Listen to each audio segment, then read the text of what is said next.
Well, good evening, everybody.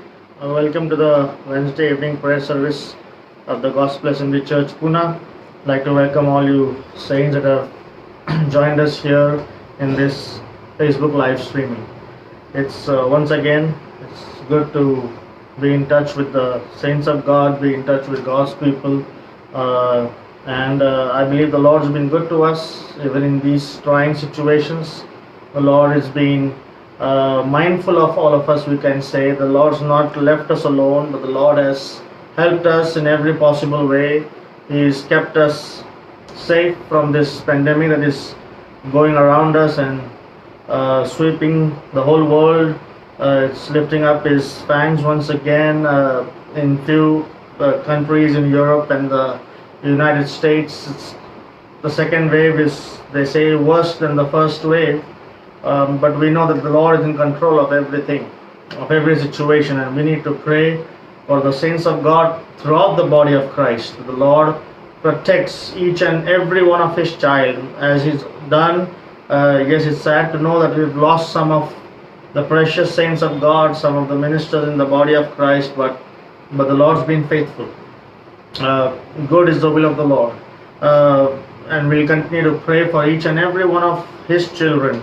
And the Lord that has kept us all these days will also keep us in the days to come. So even though, as I said, even though these are trying situations, trying days, but the Lord's been so faithful to all of us. He's provided us, He's protected us, and He's even provided His word in these days. I think we have more of the word of God than ever before, because we can also see the live streamings of the other assemblies in the body of Christ, and we have been blessed by every man of God that stands to his feet and gives us the word of God. So it's not just the messages that we receive here in this local church, but we need to be thankful that we also have an access now to the messages throughout the body of Christ. So I think the Lord's doing a good work among us even in these days. And we were speaking at length, I don't know how many services, but we are speaking about the bride of Christ, and how the bride forsakes everything to follow her groom, and how that she is willing to pay the cost. Come what may, she is willing to give up her own relationships, her father's house, her friends, to be close to her bridegroom. And she is never afraid of the cost. She is never afraid of what the world will say. But the bride, the scripture says, the wife hath made herself ready. That just shows the willingness that's there in that bride to be one with her bridegroom. She doesn't have to be forced to meet the bridegroom. She doesn't have to be reminded every time. But there's a zeal on the inside of that bride, that she wants to be just like her bridegroom. She wants to be just like Jesus, and that's what, saints, that's what the purpose, the whole purpose of God sending His Son and establishing His church and giving us His word and baptizing us with His Holy Spirit. The whole purpose of those things are to make us more like Jesus Christ, make us more like His Son Jesus, to conform ourselves to His image. See, to be transformed. See, there is a transformation from the worldly nature to a godly nature. There is a transformation. It's not just a renovation, but there is a complete transformation. I don't live the way I used to live before. I don't speak the way I used to speak before. I don't even think the way I used to think before. But the Lord has done a wonderful work in my life. That's what I think needs to be the testimony of all of us. Like Paul said, when I was a child, I spake like a child, but now when I am grown, I put away childish things. See, that was an exercise of Paul's will to put away childish things. He didn't have to be reminded over and over and over again, but Paul had exercised his will to live like Jesus. And that's what the bride does. That's what sanctification is for, saints. Sanctification, that's what we were looking about. We were looking at the journey of the bride. The bride has to make that journey as Rebecca made that journey, that inconvenient journey, but that journey was the most blessed journey of her life. Oh, amongst all the journeys that she's made, that journey was a journey of hope. And saints, even though we may be going through some trying situations, I'm telling you, saints, this world is not my home. This world is not our home. Let's go through this journey with hope. And that hope will never make us ashamed. That hope will make us to rejoice in the Lord always. See, when hope cometh, it says, hope differeth maketh the heart sick, but when desire, when it's renewed, when desire cometh, it is a tree of life. And since if we have lost that hope, let's ask God to renew that hope once again in our lives. Because a Christian life is a life of constant change. There has to be change seen in a life of a Christian, not just an outwardly change, but a change on the inside. It's very easy to show an outward change. I just need to change a couple of things. Just a full sleeve shirt, long trousers, and trim my hair. That's it. I can look like a very nice Christian on the outside and wear a white shirt to church and have a necktie and my shoes polished, my nails clipped, and all those things. I mean, my clean shaven. See, that's all on the outside. That it's very easy to change the outside things. It's very easy. That's what actors do every day. See, for 3 months they act. They just get into a role of a person, and the next movie they go and get into the role of some other person, and they act. The actors in the olden days, the Greeks called the actors as hypocrites. So whenever you went to Greece during those times, 2000 years ago, and you wanted to know where the play is going on, where the actors assemble in the city, you needed to ask, where are the hypocrites? Where can I see the hypocrites performing? See, and we don't want to be actors performing Christianity. But we want to be changed from within. The inside has to be changed first, and then the outside is taken care of. The inside will take care of the outside, and that's why we looked at the scriptures in Psalm 45, that the bride looks glorious within. The bride looks beautiful within. And there's a scripture in 1 Samuel, if I'm not mistaken, the 16th chapter, when the prophet Samuel was asked by the Lord to anoint the second king of Israel after King Saul. I think it's verse 6 or 7, the last part of that verse, where God told Samuel that man looks on the outside, but God looks at the heart. Not the word heart, I believe, if I'm not mistaken, the word heart is used, and the heart is something that talks about our inward life. Our inward life, as Paul says, my inward man has been renewed day by day, means his heart was changed. There was a change of heart. The scripture says in Isaiah, I don't know if it's in Isaiah, but it says, I will remove the stony heart and I'll give them a heart of flesh. That's a wonderful scripture, and maybe we would like to speak on that scripture sometime. But that's what man looks and on the outside. Man can only look on the outside, saints. Man doesn't have a discerning spirit that can discern our thoughts and the intents and the motives of our heart. I can hide that from everyone. But when God looks at me, He looks at the intents. He looks at the motive of my heart. He looks at the source, that why did I do such and such thing. Even if it was a good act, the Lord looks at the intent. Why did I do that good act? See, was it because of something I needed back from that person, or was it because of some selfless thing? Why did I forgive? Why do I forgive some people? Why don't I forgive some others? See, why do I forgive the people who are good to me, but why don't I forgive my enemies? See, God looks at all those things. And the bride is there's something that happens on the inside of the bride.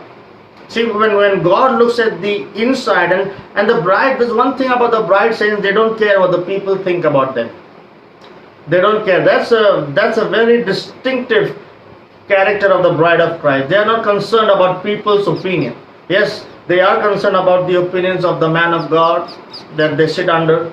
They are very much concerned with that, because that is God's mouthpiece, the anointed of the Lord, and their opinion matters. But whereas the world is concerned, and the people around them are concerned, they are not concerned about their opinions. There's a scripture here in Song of Solomon that I'd like to just speak on here tonight, if the Lord permits. Here in the Song of Solomon, see in verse 1. This letter, as we know, is, you can say, it's a conversation between the bride and her groom.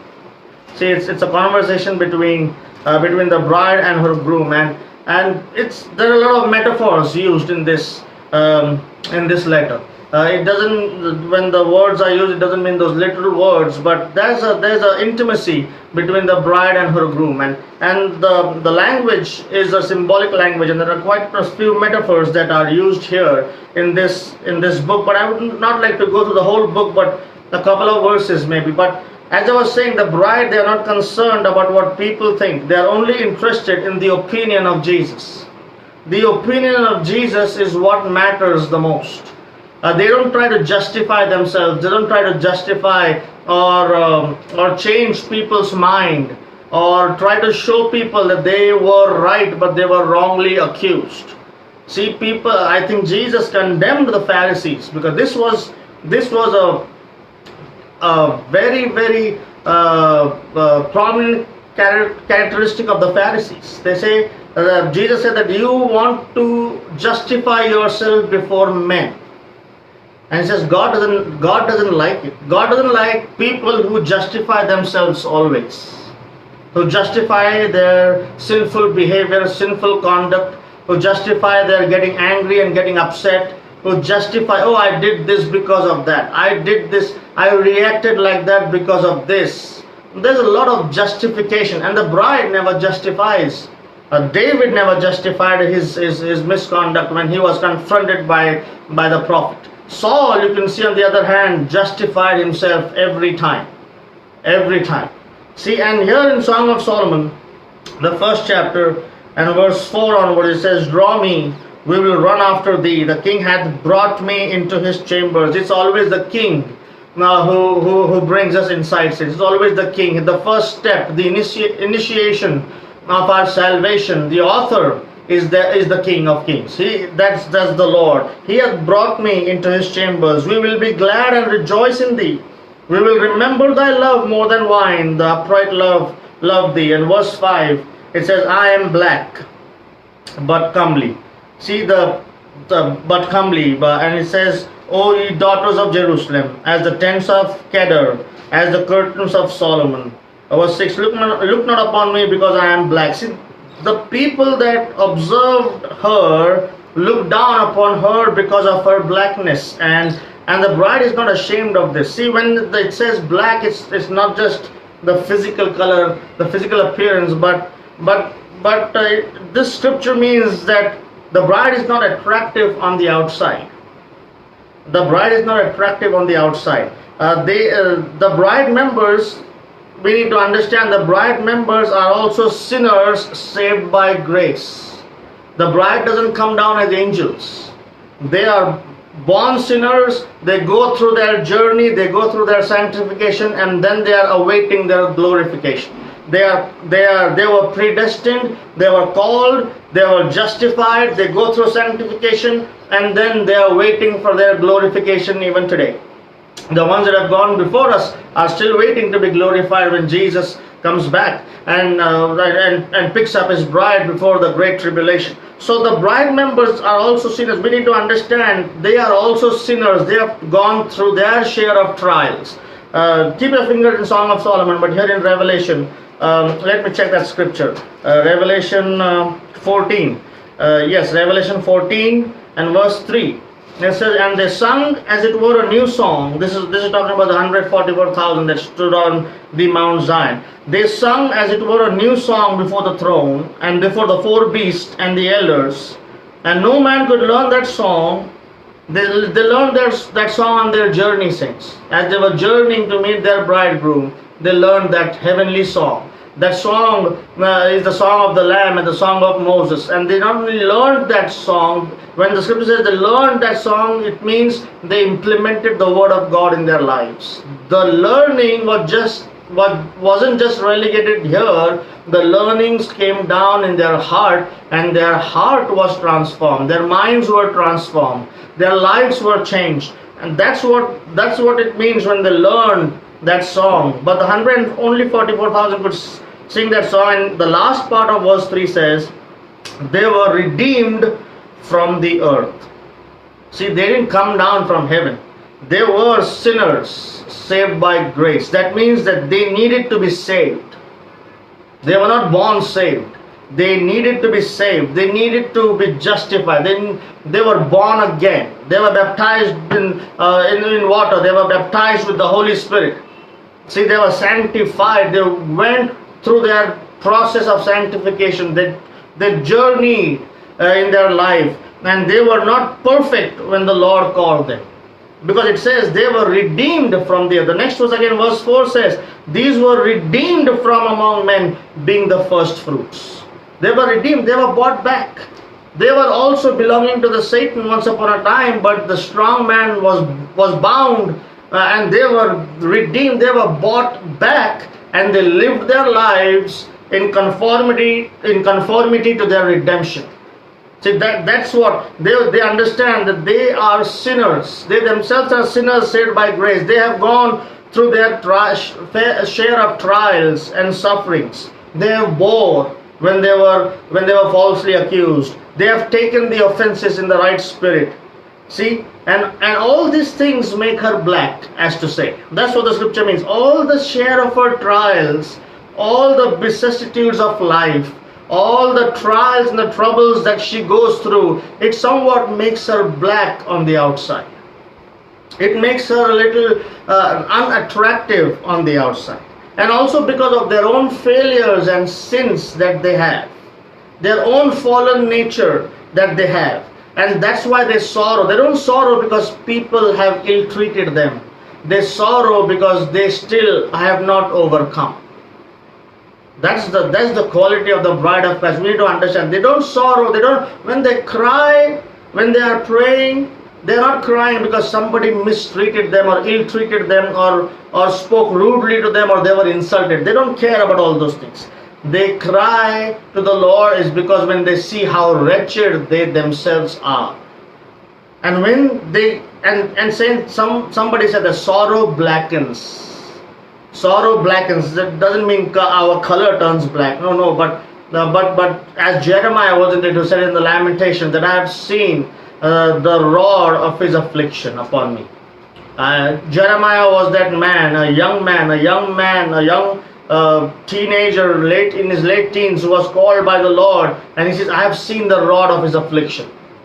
I learned to shut my mouth and sit quietly in the corner, and if there is hope for me, I even rub my nose in the dust, if there may be hope, Jeremiah said. That's the bride. That's the bride, and she is mourning at her own failure, at her own sins. She is clothed with sackcloth. That's what the seven powerful thunder saints, they are clothed with sackcloth. They will be the part of the rapture. They will be the part of the 144,000. They will be the part of the bride. Because it says in Matthew 5 and verse 4, isn't it? That blessed are they that mourn. Mourn for what? Mourn because they don't have money. They don't have a house to live. Or they don't have friends. Or they are always falsely accused. Mourn for what? Mourn for their own human nature that's still not transformed like the nature of Christ. That's why the bride mourns. The bride mourns because they still live in some areas. They are not like Christ is.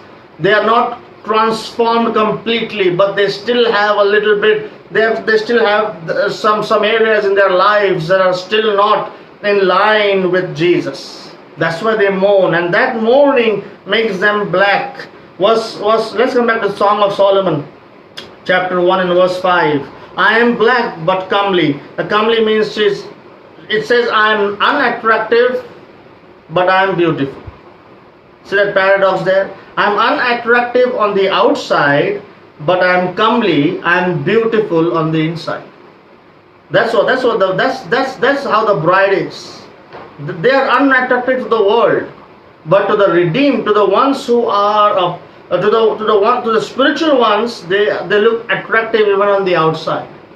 But to the unspiritual ones in the church and to the ungodly people out in the world, they look unattractive on the outside. That's what they says. She says, I am black, I am unattractive, but I am beautiful. O ye daughters of Jerusalem, as tents of Kedar, as the curtains of Solomon. And the next verse she asserts, she knows she is black, but she doesn't care about that. But she asserts her own comeliness. She accepts, and because she knows, she doesn't bother what the people are saying. She knows her position in Christ.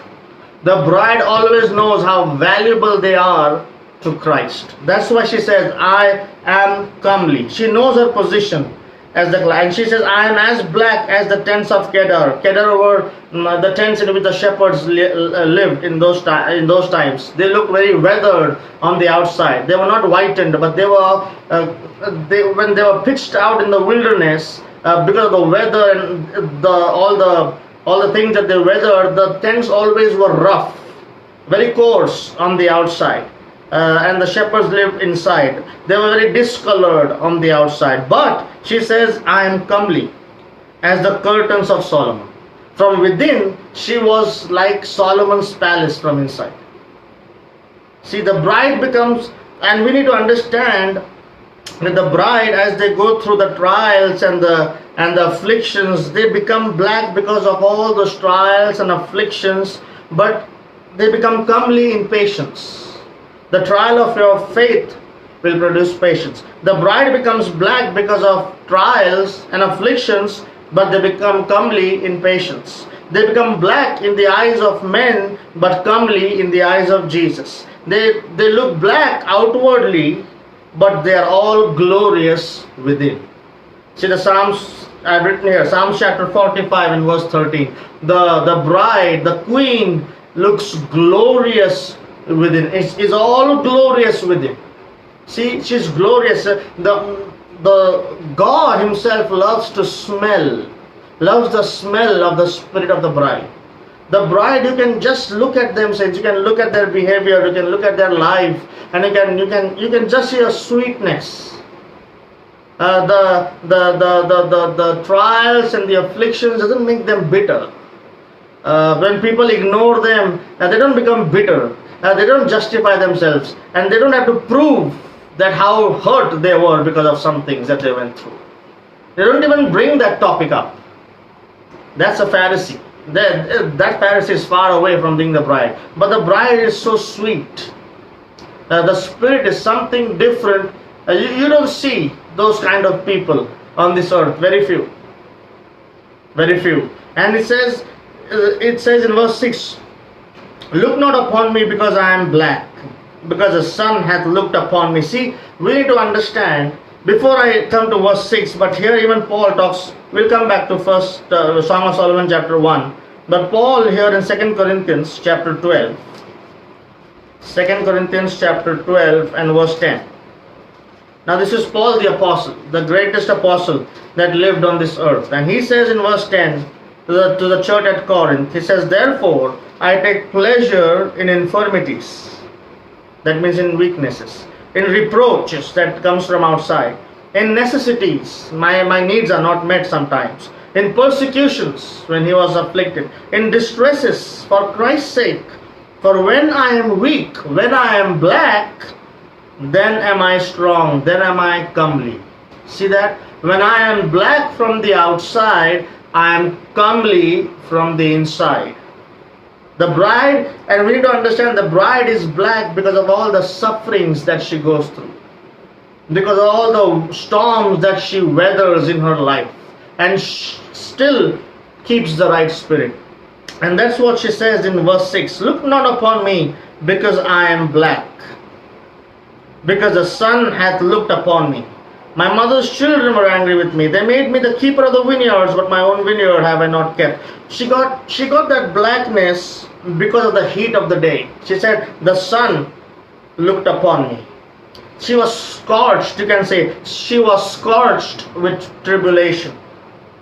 The sun doesn't take the hope out of her. Even though she was in the sun, even though she went through all the heat of the day, after I prove, as a song we sing, to him I'll be faithful. After I stand in the heat of the day, he'll say, my child, I'll surely reward thee. Just follow me on till the end of the day.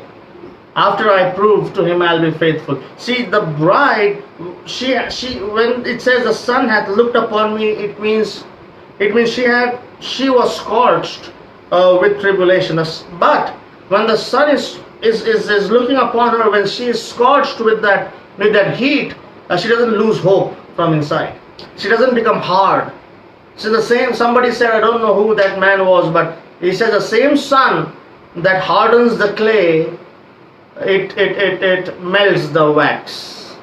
Same sun, same heat, but if you keep a clay in the sun's heat, it becomes hard. But if you keep a wax in the same sun's heat, the wax melts. So some people, when they go through trials, they become bitter, they become hard, their spirit becomes hard, they build a wall around themselves. But that same trial the bride goes through, she melts, she becomes soft, she becomes soft spoken, she becomes sweet. The same sun scorching the scorching or coming down on the clay hardens the clay, and the same sun that comes down on the wax melts the wax. So that's what she says, that because of that sun, because I have been scorched with tribulation, because the sun hath looked down upon me. But the sun, no matter how much it comes on her, doesn't take the hope out of her life. She still has the hope to meet her loved one, to meet her groom, and she doesn't become hard in spirit. She doesn't become bitter towards few individuals and sweet to some. She is the same to everyone. She doesn't just love her friends and hates her enemies. Oh no, but she loves her enemies also. She doesn't do good to get something from someone. She does good because Jesus would have done good. Because God is good. He lets the sun shine on the wicked. He gives them rain on the wicked as well as on the just. See, some people can't stay much in the sun. They just cop out and go and stand in the shade. They don't like the sun. They don't like the journey. They don't like the sanctification that God is working out in their lives. And here in Matthew chapter 13, it talks about this ground, the parable of the sower, and how he sows seed on different types of ground. And you see here one ground is mentioned, Matthew 13 and verse 7. It mentioned a thorny ground, a ground full of thorns. It says, and some fell among thorns, and the thorns sprung up and choked them. Verse 6. Sorry, it's not a thorny ground, it's a stony ground. Verse 5 and 6. Matthew 13, verse 5 and 6. It says, some fell upon stony places where they had not much earth, and forthwith they sprung up, because they had no deepness of earth.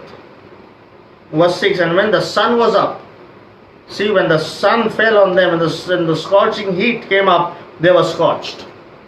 When the sun was up, they were scorched. Initially they looked good, they sprung up, but they couldn't stand through the heat of the day. But since the bride stands through the heat of the day, and that's why they may look black on the outside, they may look unattractive on the outside, but that heat is developing a sweetness, a beautiful spirit on the inside. See, again, the second, one more type of ground, he says in verse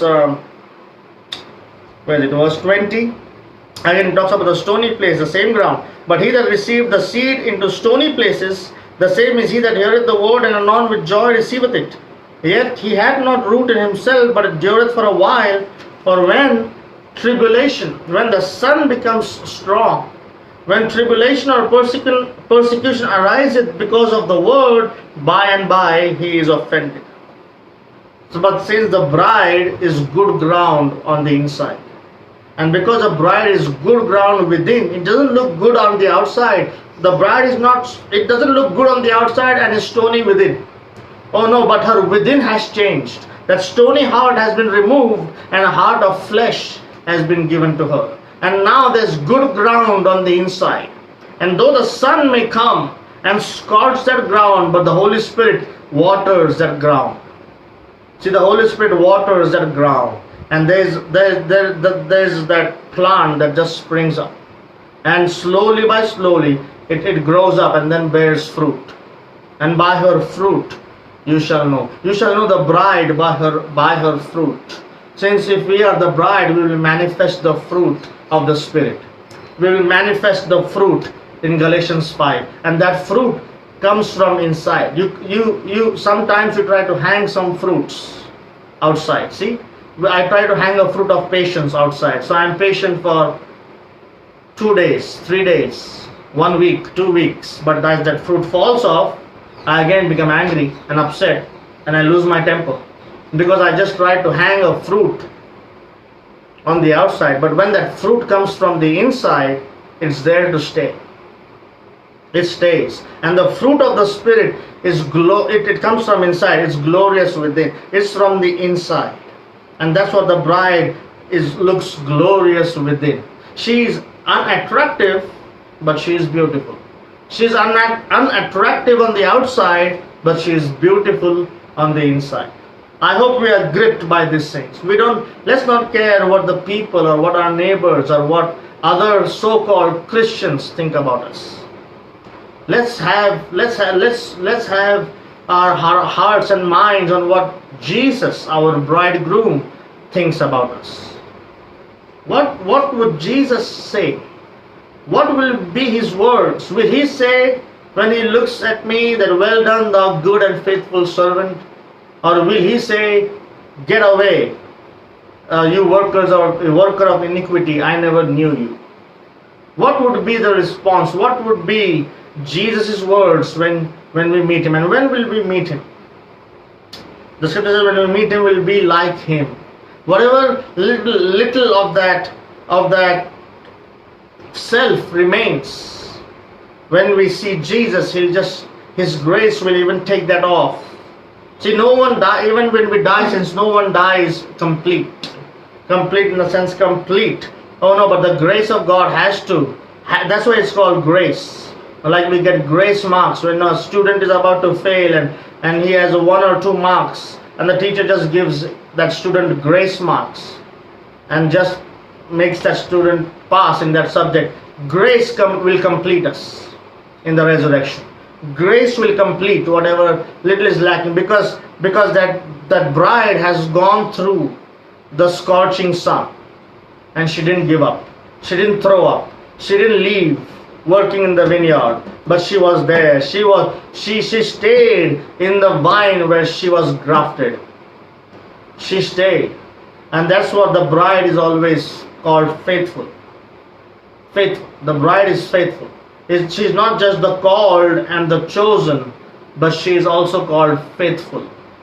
Many are called, but few are chosen. That's not the bride. But when Christ comes, I believe, as the scripture says in Revelations, he comes down with the called, the chosen, and the faithful. The bride is also not only the called, but she is chosen and she is faithful. She endures till the end. She stays. And though she is becoming unattractive to the world on the outside, she doesn't care. Because she is becoming beautiful on the inside, and that's what matters to her. Amen. Thank God for a Wednesday night. Thank God for giving us so much from his word. Thank the Lord for opening up his words to our hearts. And I pray, saints, that the Lord opens up our hearts to his word. It's one thing for the Lord to open up his word, but is our hearts also open to receive those words? Both needs to be open. The word needs to be opened. Our hearts need to be open. Oh Lord, my heart is open. Won't you come inside? So let's ask the Lord to open up our hearts just like he opens up the word to us. And the Lord will hear our prayers, saints. Let's continue to remember the requests, the prayer requests put on the church group. Let's continue to pray for the saints in the body of Christ throughout, saints, as this COVID-19 is getting, stronger, but we know that there is a God that's even stronger than that. But But it's our responsibility to pray for the saints of God. It's our responsibility to pray for our brothers and sisters. Though we may not know them, though we may not have seen them, but saints, let's keep praying for the body of Christ, for the saints, for the ministers.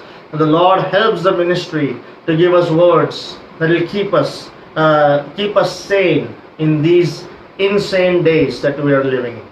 We need the Word of God, saints, to establish us and strengthen us. We need it. And we need to be very sensitive to the promptings and to the leadings of the Holy Spirit. So let's ask the Lord to continue to bless us, and all the ones that are sick and weak among us, let's continue to remember them in our prayers. Let's ask the Lord to touch their bodies and heal their bodies. If there's anything that the Lord wants them to know, let's ask the Lord that He is able to even reveal those things to those people.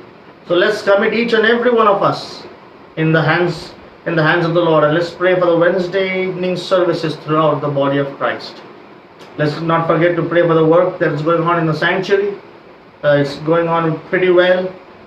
Brother Methuselah and I were there this morning, and the work is coming up good. So let's continue to pray for the work. Let's continue to give in our offerings and help. I'm speaking this to local church members. If you have any offerings, you have the church account number, and you can just transfer your offerings to the church account number if the Lord has put it on your heart to help the church during these times. Amen.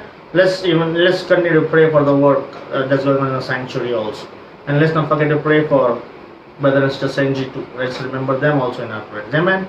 Let's all pray. Thank you, Father. Lord, we appreciate you for these words that you've given unto us once again tonight, as you're showing us and opening unto us the nature and the attitude of the bride. Lord, we don't want to neglect these words. We don't want to let these words fall on the ground. Father, we want to stand in the heat of the day. Father, the sun is scorching, but we want to stay there, O Lord, because it's your vineyard, Father. Help us, O God, to endure till the end. And though we may become black and unattractive on the outside, but we know, O Lord, our inward man is renewed day by day. Father, we ask, O Lord, for that beautiful spirit of the bride to be complete. The beautiful spirit of Jesus, to have a heart that's pure and a spirit just like Jesus. Father, be with us. We know it's not an impossible calling. It's a high calling, but it's not an impossible calling, because you have given us, oh Lord, your word. You have given us the ministry. You have given us a fivefold ministry for the perfecting of the saints of God, till we all come to the unity of the faith, till we all come to the measure of the stature of the knowledge of Jesus our Christ. Help us, O Lord, and be with all your children. Bless, O Father, all the ones that are sick and weak among us, Father. Continue to touch their bodies, and let your virtue pass in their bodies, and let them be healed in the name of Jesus. Saints, all the saints in the body of Christ, O Lord, we pray for your protection upon each and every family, each and every brother, sister, the ministry. Father, protect each and every one of your child during these times. Lord, let each and every one of our homes be the home as in the land of Goshen, that's protected from the angel of death that's outside. Father, you help us, because we know that this pandemic is under your control. And Lord, your direction, Father, you directed the way and the places that you wanted to. At the same time, your people will be secured and your people will be protected, Father. We ask, Lord, you to continue to protect each and every child in the body of Christ, and be with each and every one of us here. We pray for the work going on in the sanctuary, Father. You help those people. And Lord, you help everything be done right, Father. And also, Brother and Sister Senji, continue to cover them, protect them, and bless them. We once again commit ourselves and our lives and our goings in your precious hands. In Jesus' name, we ask and pray. Amen and amen. God bless you.